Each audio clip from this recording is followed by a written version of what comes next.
എല്ലാവർക്കും എഡ്യൂക്കേറ്ററിന്റെ online crash കോഴ്സിലേക്ക് സ്വാഗതം. ഇന്ന് നമ്മൾ ഡിസ്കസ് ചെയ്യാൻ പോകുന്നത് വയസ്സുമായി ബന്ധപ്പെട്ട് വരുന്ന പ്രോബ്ലംസ് ആണ് കേട്ടോ. അപ്പൊ ജസ്റ്റ് അതിൽ നമുക്ക് പല മോഡൽ ക്വസ്റ്റ്യൻസ് നമുക്ക് PSC അത് വരാറുണ്ട് കേട്ടോ. അപ്പൊ അതിന്റെ ഓരോ മോഡൽസ് ആയിട്ട് നോക്കി പോവാം. അതിൽ നമുക്ക് ഈ മീൻസ് അംശബന്ധവുമായി ബന്ധപ്പെട്ട് വയസ്സിന്റെ ക്വസ്റ്റ്യൻസ് വരാറുണ്ട്.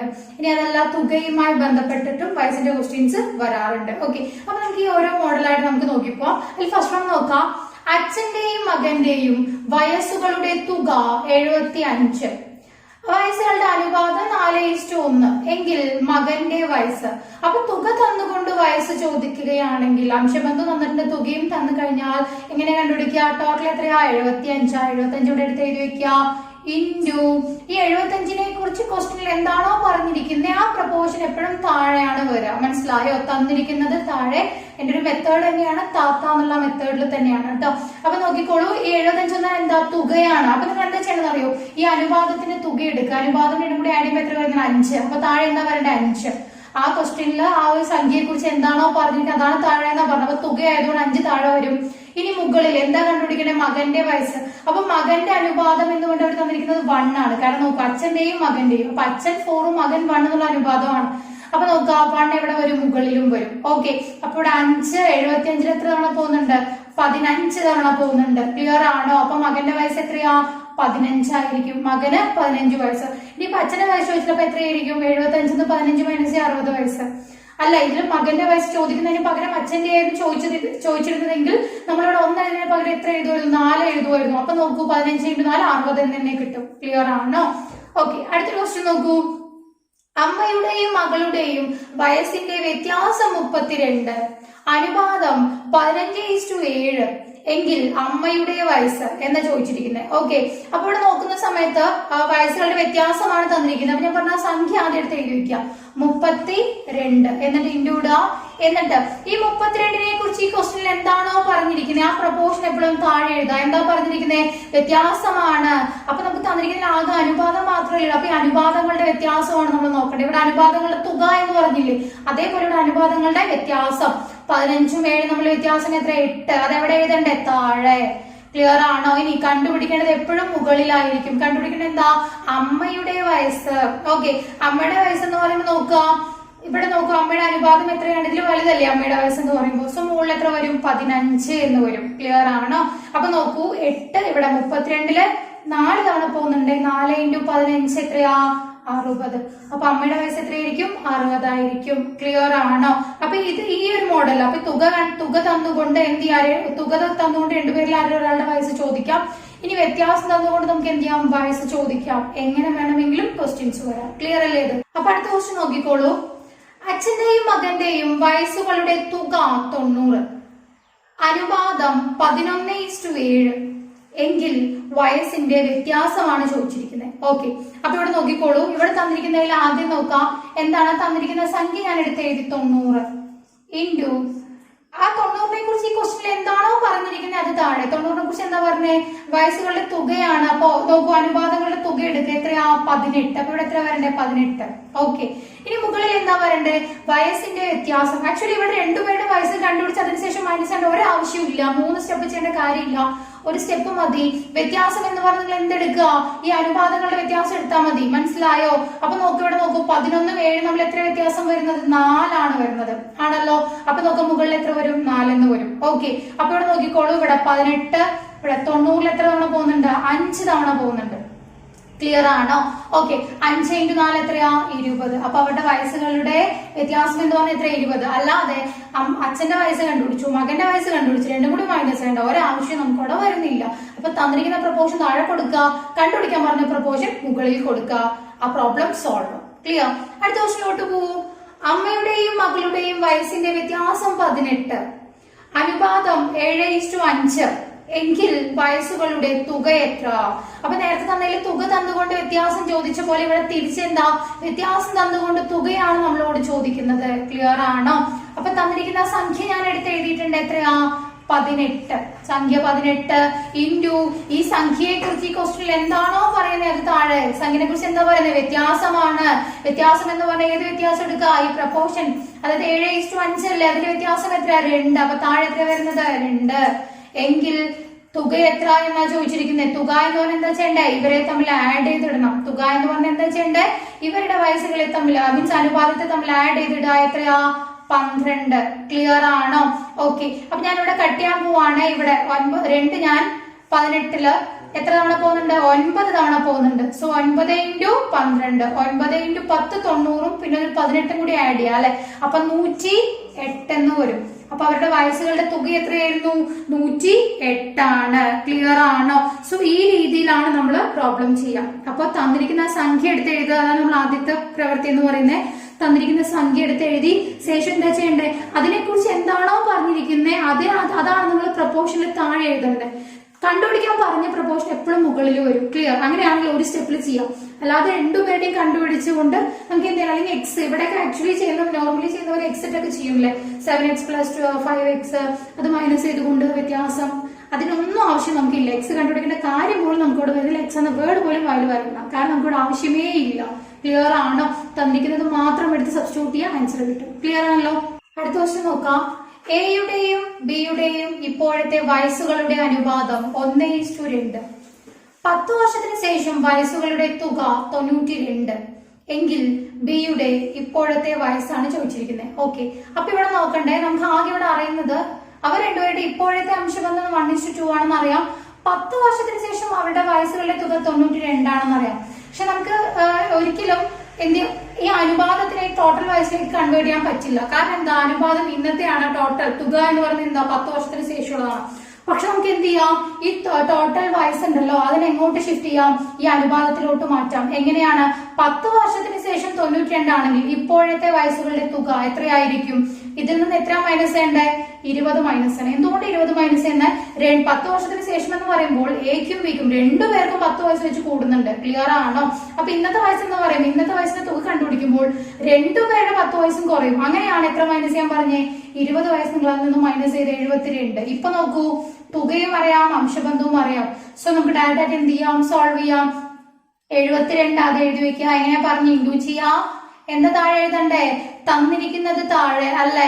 ഇതെന്ന് പറഞ്ഞാൽ എന്താ, തുകയാണ്. അപ്പൊ ഈ റേഷ്യോന്റെ തുക എടുത്ത് എഴുതുക. എത്രയാ, താഴെ 3 എന്ന് വരും. ഇനി മുകളിൽ കണ്ടുപിടിക്കേണ്ടത്, മുകളിൽ എന്താ കണ്ടുപിടിക്കാൻ പറഞ്ഞിരിക്കുന്നത്, ബിയുടെ വയസ്സാണ് കണ്ടുപിടിക്കുക. അപ്പൊ ബിക്ക് എത്ര റേഷ്യോ 2 ആണ്. അപ്പൊ മുകളിൽ എന്താ പറയണ്ടേ, 2 എന്ന് വരും. ഇവിടെ നോക്കൂ, 3 72 എത്ര തവണ പോകുന്നുണ്ട്, 24 തവണ പോകുന്നുണ്ട് അല്ലെ, 24 തവണ പോകുന്നുണ്ട്. 24 × 2 എത്രയാ, 48. ബിയുടെ വയസ്സ് എത്രയാണ്, 48. മനസ്സിലായി? ഇങ്ങനെ തുക തന്നുകൊണ്ട് ഇത്ര വർഷത്തിന് മുൻപ് ഇത്ര വർഷത്തിന് ശേഷം എന്നൊക്കെ പറഞ്ഞു കഴിഞ്ഞാൽ ഒരിക്കലും റേഷ്യോ നമുക്ക് അങ്ങോട്ടേക്ക് മാറ്റാൻ പറ്റില്ല കേട്ടോ. കാരണം റേഷ്യോ ഓരോ രീതിയിലായിരിക്കും.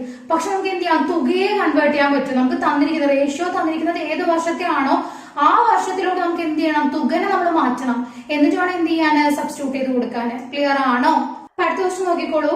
എയുടെയും ബിയുടെയും ഇപ്പോഴത്തെ വയസ്സുകളുടെ അനുപാതം 3:5. 5 വർഷത്തിന് മുൻപ് വയസ്സുകളുടെ തുക 38 എങ്കിൽ എയുടെ ഇന്നത്തെ വയസ്സ്. അപ്പൊ ഇവിടെ നോക്കാം, ഇവിടെ എങ്ങനെയാ, നമുക്ക് തന്നിരിക്കുന്ന റേഷ്യോ ഇന്നത്തെയാണ് അല്ലെ, പക്ഷെ തുക തന്നിരിക്കുന്നത് എങ്ങനെയാ, 5 വർഷം മുൻപ്. അപ്പൊ ഞാൻ എന്താ പറഞ്ഞേ, ഈ തുക 5 വർഷം മുൻപുള്ള തുകയെ ഇന്നത്തെ തുകയിലോട്ട് മാറ്റുക. മനസ്സിലായി? കാരണം ഇന്നത്തെ റേഷ്യോയെ നമുക്ക് തന്നിരിക്കുന്നേ. അപ്പൊ നോക്കാം, 5 വർഷം മുൻപ് 38 ആണെങ്കിൽ ഇന്ന് എത്ര വയസ്സ് കൂടും, 10 വയസ്സ് കൂടും. എന്തുകൊണ്ടാണ് 10 കൂടുന്നത്, 5 വർഷം മുൻപെന്ന് പറയുന്ന സമയത്ത് ഓരോ മീൻസ് എക്കാണെങ്കിലും ബിക്കാണെങ്കിലും 5 വയസ്സ് കുറവായിരിക്കും. അപ്പൊ ഇന്നത്തെ വയസ്സ് എന്ന് പറയുമ്പോൾ രണ്ടുപേരുടെ വയസ്സ് എത്ര കൂടിയിട്ടുണ്ടാവും, 5 വയസ്സ് വെച്ച് എന്ത് ചെയ്തിട്ടുണ്ടാവും, കൂടിയിട്ടുണ്ടാവും. ക്ലിയർ ആണോ? അപ്പൊ ഇന്നത്തെ തുക എന്ന് പറയുമ്പോൾ അതിന്റെ കൂടെ ഒരു 10 കൂടി ആഡ് ചെയ്തതാണ്. അപ്പൊ എത്ര വരും, 38 + 10 48. അപ്പൊ നമുക്ക് തുകയും കിട്ടി അനുപാതവും കിട്ടി. ഇനി ഡയറക്റ്റ് ഇട്ടൂടെ, എങ്ങനെയാ, 48 എടുത്ത് 48 × തന്നിരിക്കുന്നത് ഇതെന്താ, തുകയാണ്. അപ്പൊ ഏതെഴുതണ്ടേ, ഈ വയസ്സുള്ള അനുപാതത്തിന്റെ തുക താഴെ കൊടുക്കുക. എത്രയാ, 8. ഇനി മുകളിൽ എന്താ വരണ്ടേ, കണ്ടുപിടിക്കേണ്ടത്. എന്താ കണ്ടുപിടിക്കണ്ടേ, എയുടെ ഇന്നത്തെ വയസ്സ്. എയുടെ ഇന്നത്തെ റേഷ്യോ എങ്ങനെയാ, 3 എന്നാണ് തന്നിരിക്കുന്നത് അല്ലെ. അപ്പൊ 3 എവിടെ എടുത്ത് എഴുതുക, മുകളിലോട്ട് എടുത്ത് എഴുതുക. ക്ലിയർ? അപ്പൊ നോക്കൂ, 8 48 എത്ര തവണ പോകുന്നുണ്ട്, 6 തവണ പോകുന്നുണ്ട്. ക്ലിയർ? 6 × 3 എത്രയാ, 18 ആണ്. 6 × 3 18. അപ്പൊ എക്ക് ഇപ്പോ എത്ര വയസ്സായിരിക്കും, 18 വയസ്സായിരിക്കും. ക്ലിയർ അല്ലേ ഈ മോഡൽ? അപ്പൊ എപ്പോഴത്തെയാണ് അനുപാതം അതിലോട്ട് മാറ്റാട്ടൊക്കെ, എങ്കിൽ മാത്രമേ നമുക്ക് അതിന് ആൻസർ കിട്ടുള്ളൂ. ഓക്കെ.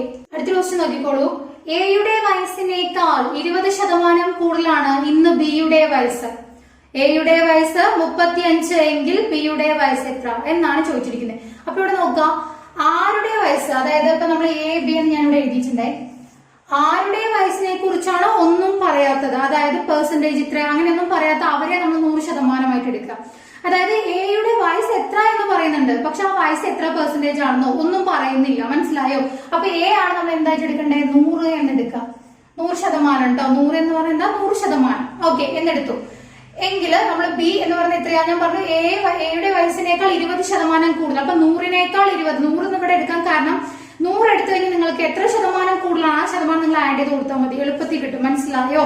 അതായത് 20% കൂടുതൽ എന്ന് പറഞ്ഞാൽ 100ന്റെ കൂടി 20 കൂടി ആഡ് ചെയ്ത് 120 എഴുതിയാൽ മതി. സോ ഇങ്ങനെ എളുപ്പത്തിൽ കിട്ടാനാണ് എന്ത് ബേസ് എപ്പോഴും 100 ആയിട്ട് എടുക്കുക. പെർസെന്റേജ് വരുമ്പോൾ സമയത്ത് ബേസ് എപ്പോഴും നിങ്ങൾ 100 ആയിട്ട് എടുക്കുക കേട്ടോ. അപ്പൊ ഇത്ര പെർസെന്റേജ് കൂടുതൽ എന്ന് പറഞ്ഞാൽ 100ന്റെ കൂടെ ആഡ് ചെയ്യാം, ഇത്ര പെർസെന്റേജ് കുറവെന്ന് പറഞ്ഞാൽ 100ൽ നിന്ന് മൈനസ് ചെയ്താൽ നമുക്ക് പെട്ടെന്ന് ആൻസർ കിട്ടും. അപ്പൊ നോക്കൂ, എക്ക് 100 ആണെങ്കിൽ ബിക്ക് 120, അതായത് പെർസെന്റേജിൽ ഞാൻ പറഞ്ഞു. ഇനിയിപ്പോ തന്നിരിക്കുന്നത് ആരുടെയാണ്, എയുടെ ഒരു വയസ്സ് ഇവിടെ തന്നിട്ടുണ്ട് 35. ഓക്കെ, ഇനി നമ്മൾ ബിയുടെ കണ്ടുപിടിക്കാൻ പോവാണ്. അപ്പോ ഈ ഒരു മോഡലിൽ നോക്കിക്കോളൂ, ഞാൻ പറഞ്ഞ തന്നിരിക്കുന്ന സംഖ്യ അത് ഞാൻ എടുത്തേക്ക്, അതായത് 35 എന്നൊരു വയസ്സ് ഇവിടെ തന്നിട്ടുണ്ട്. ഇൻറ്റു ഞാൻ പറഞ്ഞ ആ വയസ്സിനെ കുറിച്ച് ആ ക്വസ്റ്റിനിൽ എന്താണോ പറഞ്ഞിരിക്കുന്നത് അതാണ് താഴെ. നോക്കി, 100നെ കുറിച്ച് 35നെ കുറിച്ച് എനിക്ക് അറിയുന്നൊരു പോയിന്റ് 35 എന്ന് പറഞ്ഞാൽ എത്ര ശതമാനമാണ്, അപ്പോ 100%. മനസ്സിലായി? ഞാൻ എങ്ങനെ കൺവേർട്ട് ചെയ്ത് മനസ്സിലായോ? 35 എന്ന് പറയുന്നത് 100%. അപ്പൊ ഈ 100 എവിടെ വരിക, താഴെ വരും. എങ്കിൽ ബിയുടെ വയസ്സ് എത്ര ശതമാനമാണ്, 120. അപ്പൊ 120 എവിടെ എഴുതാം, മുകളിൽ എഴുതാം. ക്ലിയർ ആണോ? അപ്പൊ ജസ്റ്റ് ഇതിന് കട്ട് ചെയ്യാനായിട്ട് 0 ഇവിടെ തന്നെ കട്ട് ചെയ്ത് വിടാം. സോ നെക്സ്റ്റ് ഇവിടെ 10 2 എത്ര തവണ പോകുന്നുണ്ട്, 5 തവണ പോകുന്നുണ്ട്. ഇവിടെ ആണെങ്കിൽ 6 തവണ പോകുന്നുണ്ട്. ഇനി ഇവിടെ 5 37 7 തവണ പോകുന്നുണ്ട്. 7 × 6 42 വയസ്സായിരിക്കും. എത്ര വയസ്സായിരിക്കും, 42 വയസ്സായിരിക്കും വരിക. ക്ലിയർ ആണോ? സോ ഈ രീതിയിൽ നമുക്ക് എന്ത് ചെയ്യാം, ഈ ഒരു പ്രോബ്ലം നമുക്ക് കൈകാര്യം ചെയ്യാം. ക്ലിയർ അല്ലേ? അപ്പൊ അടുത്ത ക്വസ്റ്റ്യൻ നോക്കിക്കോളൂ. 10 വർഷം മുൻപ് എയുടെ വയസ്സ് ബിയുടെ വയസ്സിനേക്കാൾ 12 കൂടുതലാണ്. അവരുടെ ഇപ്പോഴത്തെ വയസ്സുകളുടെ തുക 72 എങ്കിൽ ബിയുടെ വയസ്സ്. ആക്ച്വലി ഈ ക്വസ്റ്റ്യൻ നോക്കിക്കോളൂ, 10 വർഷം മുൻപ് അല്ല, എയുടെയും ബിയുടെയും വയസ്സുകളുടെ വ്യത്യാസം തന്നിട്ടുണ്ട് 12 ആണ്. എങ്കിൽ ഇപ്പോഴത്തെ വയസ്സുകളുടെ വ്യത്യാസം എന്തായിരിക്കും, എത്രയാ, 12 തന്നെയാണ്. ശ്രദ്ധിക്കുക, ഇവിടെ ഒരു 10 വർഷം എന്നതിന് പ്രസക്തി ഇല്ല. കാരണം നോക്കൂ, ഇപ്പൊ ഞാനും എന്റെ സിസ്റ്ററും തമ്മിൽ 2 ഇയേഴ്സ് ഡിഫറൻസ് ആണെന്ന് വിചാരിക്കൂ. അതിപ്പോ 10 വർഷമല്ല, 50 വർഷമല്ല, 100 വർഷം കഴിഞ്ഞാലും ആ ഡിഫറൻസിൽ ഒരു മാറ്റവും വരില്ല. മനസ്സിലായോ? വയസ്സുകളുടെ വ്യത്യാസത്തിൽ ഒരിക്കലും മാറ്റം വരില്ല. ഇത് നമ്മളെ കൺഫ്യൂസ് ചെയ്യാനായിട്ട് തന്നിരിക്കുന്നത്. ആക്ച്വലി ഇങ്ങനെ ഒരു ആവശ്യമേ നമുക്ക് അവിടെ ഉണ്ടായിരുന്നില്ല. എന്തുമാത്രം ആവശ്യമുള്ളൂ, വയസ്സുകളുടെ വ്യത്യാസം എത്രയാണ്, 12. വയസ്സുകളുടെ വ്യത്യാസം 12ഉം വയസ്സുകളുടെ തുക 72. രണ്ടും ഇപ്പോഴത്തെ തന്നെയാണ്. ക്ലിയർ? എത്ര വർഷം മുൻപാണെങ്കിലും ശേഷമാണെങ്കിലും അനുപാതം മാറും, തുക മാറും, വ്യത്യാസം ഒരിക്കലും മാറുന്നില്ല. ക്ലിയർ അല്ലേ? അപ്പൊ നോക്കാം, ഇവിടെ 12 എന്നത് വ്യത്യാസമാണ്, തുക 72 ആണ്. കഴിഞ്ഞ ക്ലാസ്സിന് ഈ മോഡലിൽ ഞാനൊരു ക്വസ്റ്റ്യൻ, നമ്മൾ ആ സംഖ്യകളൊക്കെ പഠിച്ചപ്പോൾ ഞാൻ പറഞ്ഞു തന്നിട്ടുണ്ടായിരുന്നു. 2 സംഖ്യകളുടെ തുകയും അതിന്റെ വ്യത്യാസം തന്നാൽ വലിയ സംഖ്യ ചെറിയ സംഖ്യ കണ്ടുപിടിക്കാനായിട്ട് എന്താ ചെയ്യേണ്ടതെന്ന് ഞാൻ പറഞ്ഞു തന്നിട്ടുണ്ടായിരുന്നു. ഓക്കെ, അപ്പൊ നമ്മൾ ഇവിടെ നോക്കുമ്പോൾ ബിയുടെ വയസ്സാണ് കുറവ്. ഓക്കെ, അപ്പൊ ചെറിയ ആളുടെ വയസ്സ് കണ്ടുപിടിക്കാൻ അല്ലെങ്കിൽ ചെറിയ സംഖ്യ കണ്ടുപിടിക്കാനായിട്ട് എന്താ പറഞ്ഞു തന്നെ, തുക മൈനസ് വ്യത്യാസം ഡിവൈഡഡ് ബൈ 2. ഇത് എന്ത് കണ്ടുപിടിക്കാനാണ്, ചെറുത്. മനസ്സിലായോ? അതിലുള്ളതിലെ ചെറുത് കണ്ടുപിടിക്കാനായിട്ട്. ഇനിയിപ്പോ ബിയുടെ അല്ല, നമ്മളോട് ചോദിച്ചത് എയുടെ ആണെങ്കിൽ എയുടെ വയസ്സാണ് ഇവിടെ കൂടുതൽ അല്ലെ. അപ്പൊ വലുത് എന്ന മീനിങ്ങിൽ എങ്ങനെ പറഞ്ഞു തന്നു, 72. അതായത് തുക പ്ലസ് വ്യത്യാസം ഡിവൈഡഡ് ബൈ 2. മനസ്സിലായോ? ഇവിടെ ഇത് ചെയ്താൽ കിട്ടുന്നത് ബിയും ഇത് ചെയ്താൽ കിട്ടുന്നത് എയും ആയിരിക്കും. മനസ്സിലായോ? ഇവിടെ അനുപാതവും സംഭവം ഒന്നും എനിക്കറിയില്ല. ആകെ അറിയുന്നത് എന്താ, അവരുടെ വ്യത്യാസം അറിയാം, അവരുടെ തുകയും അറിയാം. ക്ലിയർ അല്ലേ? അപ്പൊ നോക്കൂ, 72 - 12 60 ആണ്. 60/2 എന്ന് പറയുമ്പോൾ ഇവിടെ എത്ര വരും, 30 എന്ന് വരും. ഇവിടെ ബിയുടെ വയസ്സാണെങ്കിൽ എത്ര വന്നു, 30 എന്ന് വന്നു. ഓക്കെ, ഇനിയിപ്പോ ഇതിൽ എയുടെ വയസ്സാണെങ്കിൽ എങ്ങനെയാ, 72 + 12 എന്ന് പറയുമ്പോൾ 84. 84/2. 84/2 എന്ന് പറഞ്ഞാൽ എത്രയാ, 42. നോക്കൂ, വ്യത്യാസം 12. കറക്റ്റ് ആണ്. ക്ലിയർ ആണോ? ഈ രീതിയിലാണ് ചെയ്യുക. അപ്പൊ അനുപാതമില്ലാത്ത തുകയും വ്യത്യാസവും വന്നു കഴിഞ്ഞാൽ തുക മൈനസ് വ്യത്യാസം ഡിവൈഡ് ബൈ 2 ചെറിയ വയസ്സും തുക പ്ലസ് വ്യത്യാസം ഡിവൈഡ് ബൈ 2 വലിയ വയസ്സും ആയിരിക്കും കിട്ടുക. ക്ലിയർ അല്ലേ? അത് അടുത്ത വർഷം നോക്കിക്കോളൂ. ഒരു ക്ലബിലെ 10 ആൺകുട്ടികളുടെ ശരാശരി വയസ്സ് 4, 15 പെൺകുട്ടികളുടെ ശരാശരി വയസ്സ് 9 എങ്കിൽ അവരുടെ ശരാശരി വയസ്സ് എത്ര? അപ്പോ ഇതിൽ 2 പേരുടെയാണ് തന്നിരിക്കുന്നത്. ആൺകുട്ടികൾ വരെ പെൺകുട്ടികൾ വരെ തന്നിട്ടുണ്ടെങ്കിൽ നമ്മളോട് 2 പേരുടെയും കൂടി ചേർന്നിട്ടാണ് ചോദിച്ചിരിക്കുന്നത്. ആക്ച്വലി ഇങ്ങനെ ക്വസ്റ്റ്യൻ വന്നാൽ മാക്സിമം എനിക്ക് തോന്നുന്നു മാക്സിമം പേര് ചെയ്യുന്നത് രണ്ടിന്റെയും ടോട്ടൽ കണ്ടുപിടിക്കും, എന്നിട്ട് എല്ലാം കൂടി ആഡ് ചെയ്തിട്ട് ടോട്ടൽ നമ്പർ കൊണ്ട് ഡിവൈഡ് ചെയ്യുന്ന രീതിയിൽ. പക്ഷെ അതിന് കാൽക്കുലേഷൻ കാര്യങ്ങൾ കൂടുതൽ വരുന്നുണ്ട്. ഓക്കെ, അങ്ങനെ അല്ലാതെ സിമ്പിൾ ആയിട്ട് എങ്ങനെ കണ്ടുപിടിക്കുക എന്നുള്ളത് ഞാൻ പറഞ്ഞുതരാം കേട്ടോ. അതായത് സിമ്പിൾ ആയിട്ട് എന്ന് പറയുമ്പോൾ ഇവിടെ നമുക്ക് ആവശ്യം ഏതെങ്കിലും രണ്ട് ശരാശരി അതിന്റെ ശരാശരി കണ്ടുപിടിക്കുന്ന ഒരു മോഡൽ മനസ്സിലായി. എന്തെങ്കിലും രണ്ട് സംഖ്യകൾ അതിന്റെ ശരാശരി എന്നൊരു ഫോമില്. ഫോർ എക്സാമ്പിൾ ഇവിടെ തന്നിരിക്കുന്നതിൽ നോക്കൂ, ആദ്യം എന്താ, ആൺകുട്ടികളുടെ ശരാശരി 4, ഞാൻ ആ ശരാശരി ഞാൻ ഇവിടെ എഴുതിയിട്ടുണ്ട് 4. ഇനി പെൺകുട്ടികളുടെ ശരാശരി 9, അത് ഞാൻ ഇവിടെ എഴുതി. ഇങ്ങനെ രണ്ട് സംഖ്യകൾ നമുക്ക് ആവശ്യം. ഇനി നോക്കാം, ആൺകുട്ടികളല്ലേ ഇവിടെ, അപ്പൊ ആൺകുട്ടികളുടെ എണ്ണം ഞാൻ ഇവിടെ താഴെ എഴുതിയിട്ടുണ്ട് 10, പെൺകുട്ടികളുടെ എണ്ണം 15. ശ്രദ്ധിക്കണം കേട്ടോ, നല്ല രീതിയിൽ ശ്രദ്ധിക്കുക. ഇതിന് നമ്മൾ റേഷ്യോ ആക്കി മാറ്റി എഴുതാം. റേഷ്യോ ആക്കുമ്പോൾ എങ്ങനെ വരും, 2:3 എന്ന് വരും. കാരണം രണ്ടിലും 5 കോമൺ ആണ്, 2:3. എന്നിട്ട് നോക്കിക്കോളൂ, ഇങ്ങനെയാണ് ഞാൻ ചെയ്യാൻ പോകുന്നത്. ക്രോസ് ആയിട്ട് ചെയ്യാന്ന് പറയുമ്പോൾ ഇവിടെയാണ് നമുക്ക് ആക്ച്വലി ശരാശരി വരേണ്ടത്. ഈ പോർഷനിലാണ് നമുക്ക് ശരാശരി വരേണ്ടത്. ഓക്കെ, അതിനായിട്ട് ഞാൻ എളുപ്പ വഴി പറഞ്ഞുതരാം. ഇവിടെ നോക്കുക, ഈ രണ്ട് സംഖ്യയിൽ ഏതാ വലുത് നോക്കുക. ഏതാ വലുത്, 9 ആണ്. അപ്പൊ ഈ 9ൽ നിന്നും 2 മൈനസ് ചെയ്ത് നോക്കുക. മനസ്സിലായോ, 9ന് നേരിട്ട് കൊടുത്തിരിക്കുന്ന ഏതാണ്, 2 ആണ്. അത് മൈനസ് ചെയ്യുമ്പോൾ എത്ര വരുന്നുണ്ട്, 7 വരുന്നുണ്ട്. ഓക്കെ, അപ്പൊ ഇതിൽ ചെറുത് 4 അല്ലേ, അപ്പൊ 4ന്റെ കൂടെ ഇത് ആഡ് ചെയ്യുക. ചെറുതിന്റെ കൂടെ നേരിട്ട് കാണുന്നത് ആഡ് ചെയ്ത് നോക്കുക. അപ്പൊ എത്ര വരുന്നത്, അതും 7 തന്നെയാണ്. മനസ്സിലായോ, ഇങ്ങനെ രണ്ടും ഒരേ സംഖ്യ വന്നാൽ ഇവിടെ ശരാശരി എത്രയായിരിക്കും, ആ സംഖ്യ തന്നെയായിരിക്കും. അപ്പൊ നോക്കൂ, ശരാശരി എത്രയാണ്, 7 ആണ്. ഒന്നുകൂടി പറയാം, തന്നിരിക്കുന്നതിൽ ആൺകുട്ടികളുടെ ശരാശരി പെൺകുട്ടികളുടെ ശരാശരി ആദ്യം എടുത്ത് എഴുതുക. അവരുടെ നമ്പർ താഴെ എഴുതിയിട്ട് അതിനെ റേഷ്യോയിലേക്ക് കൺവേർട്ട് ചെയ്യുക. റേഷ്യോയിലേക്ക് മാറ്റണം കേട്ടോ. റേഷ്യോയിലേക്ക് ജസ്റ്റ് മാറ്റി എഴുതുക. എന്നിട്ട് എന്താ ചെയ്യണ്ടേ, ഇതിൽ ഏതാ വലുത് നോക്കുക. വലുതാണെങ്കിൽ ആ വലിയ സംഖ്യന്റെ കൂടെ എന്ത് ചെയ്യണം, ഈ സംഖ്യ വലിയ സംഖ്യയിൽ നിന്നും ഇത് മൈനസ് ആ ചെയ്യേണ്ടത്. ഇനി ചെറിയ സംഖ്യ ആണെങ്കിൽ ഓപ്പോസിറ്റ് വരുന്നത് ആഡ് ചെയ്യുക. വലുതിൽ നിന്നും മൈനസും ചെറുതിൽ നിന്നും ആഡും രണ്ടും ചെയ്യുമ്പോൾ ഒരേ ആൻസർ കിട്ടുന്നുവെങ്കിൽ അതായിരിക്കും അതിന്റെ ശരാശരി ആയിട്ട് വരിക. നോക്കൂ, അപ്പൊ 2 ചെയ്യുമ്പോൾ എത്ര തന്നെ വരുന്നത്, 7 തന്നെയാണ് വരുന്നത്. അപ്പൊ ശരാശരി എന്തായിരിക്കും, 7 ആയിരിക്കും. സോ ഇതൊരു അലിഗേഷൻ എന്നൊരു മെത്തേഡാണ്. അപ്പൊ ഇതിന്റെ കൂടുതൽ പ്രോബ്ലംസ് ഒക്കെ നമുക്ക് എന്തായാലും നോക്കാം കേട്ടോ. അപ്പൊ ഇന്നത്തെ ഒരു ക്ലാസ്സിൽ ഞാൻ കുറച്ച് ക്വസ്റ്റ്യൻസ് ഉൾപ്പെടുത്തിയിട്ടുള്ളൂ. ഇതിൽ ഒരുപാട് മോഡൽ വരുന്നുണ്ട്. ഈ ഒരു അലിഗേഷനിൽ തന്നെ ഇതല്ലാതെയും മോഡൽസ് വരുന്നുണ്ട്. അത് നമുക്ക് അടുത്ത ക്ലാസ്സിന് നോക്കാം. അപ്പൊ ഇന്ന് എടുത്തത് വരെയുള്ളതല്ല, നിങ്ങൾ പക്കായിട്ട് പഠിച്ചാൽ മാത്രമേ അടുത്ത ക്ലാസ്സിൽ എനിക്ക് പുതിയ പ്രോബ്ലംസ് എനിക്ക് തരാൻ പറ്റുള്ളൂ. Thank you.